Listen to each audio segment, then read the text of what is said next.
Hello বন্ধুরা, আসসালামু আলাইকুম। আপনারা কেমন আছেন?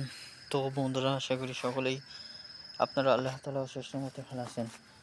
তো বন্ধুরা, এই যে একটি লাউ দেখতে পাচ্ছেন, খুবই সুন্দর একটি লাউ। তো এই লাউটি কিন্তু আমাদের নিজেদের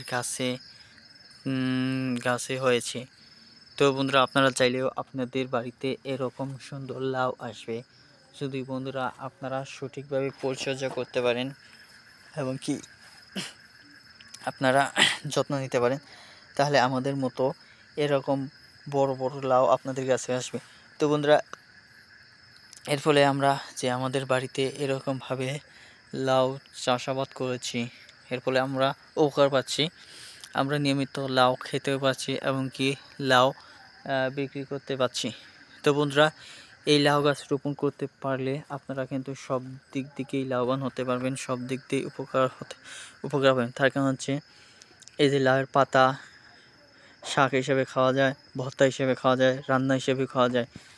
এমনকি এই যে লাউ দেখতে পাচ্ছেন তো বন্ধুরা, এই যে লাউয়ের উপর দিয়ে যে খোসা রয়েছে, তো বন্ধুরা এই খোসাও ভাজি হিসেবে খাওয়া যায় এবং কি লাউ দিয়ে ভাজি খাওয়া যায়, রান্না হিসেবে খাওয়া যায়। লাউ কিন্তু খুবই সুস্বাদু এবং পুষ্টিকর একটি খাদ্য। সেজন্য আমরা এই লাউটি চাষাবাদ করেছি। তো বন্ধুরা, আপনারা চাইলেও এরকম ভাবে লাউ চাষাবাদ করতে পারেন, রোপণ করতে পারেন। তো বন্ধুরা, আপনারাও এরকমভাবে লাউ চাষাবাদ করে লাউ খাওয়ার যে চাহিদা, লাউ বাজার থেকে টাকা দিয়ে কিনে খেতে হবে না। তো বন্ধুরা, আপনারা কি করতে পারেন, আপনাদের নিজেদের গাছ থেকেই রোপণ করতে পারবেন। তো বন্ধুরা, আপনারা লাউ চাষাবাদ করে অনেক লাভবান হতে পারবেন। বিশ্বাস না হলে আমাদের মতো করে লাউ চাষাবাদ শুরু করে দিন, তাহলেই বুঝতে পারবেন লাউ চাষাবাদে আসলে কতটুকু উপকার পাওয়া যায়।